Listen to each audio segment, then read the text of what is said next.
Sugar skulls, flowers, bright colors, and the remembrance of a loved one.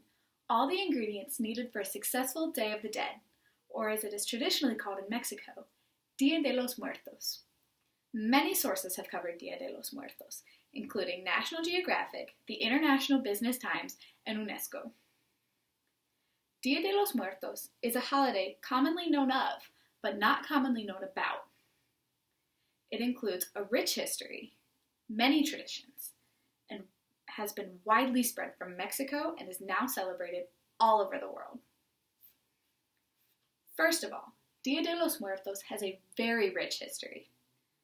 It is a Latin holiday, much like Halloween, celebrated on October 31st, November 1st, and November 2nd, in accordance with All Saints' Eve, All Saints' Day, and All Souls' Day. Many people often forget about the two surrounding days and consider November 1st itself Dia de los Muertos, when in actuality, Dia de los Muertos is November 2nd. November 1st is considered Dia de los Inocentes, as a day to remember the lost children. It is even believed that on October 31st, these children rise at midnight to begin the festivities.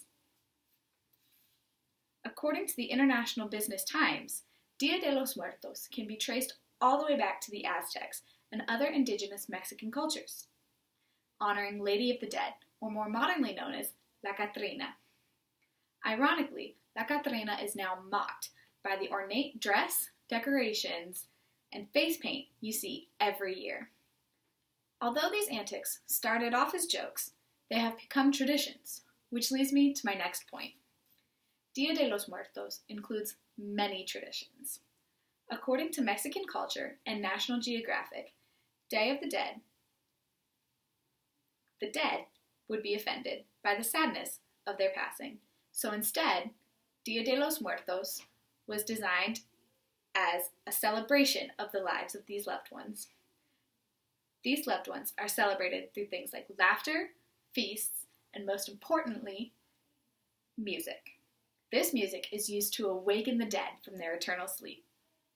The International Business Times tells us, traditionally, families will clean, decorate, and visit the graves of the loved ones, as well as build altars to them in communities, homes, and even schools.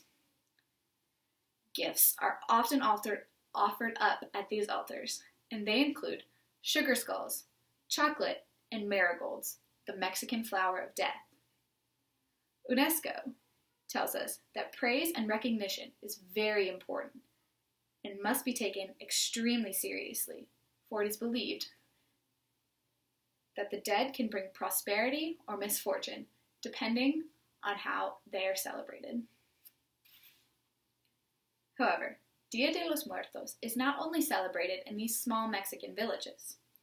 It has been widely spread from Mexico and is now celebrated all over the world. While it originated in Mexico and is still mainly a Mexican holiday, it is now celebrated in places like Guatemala, Brazil, Spain, and America. It is taught in the classroom, recognized in the community, and celebrated by people of all kinds. In conclusion, Dia de los Muertos has a rich history, many traditions, and has been widely spread from Mexico and is now celebrated all over the world. Dia de los Muertos is a holiday commonly known of, but not commonly known about. But next time someone mentions Dia de los Muertos, instead of just being able to say, "Oh yeah, I've heard of that," you can now say, "Oh yeah, I know that."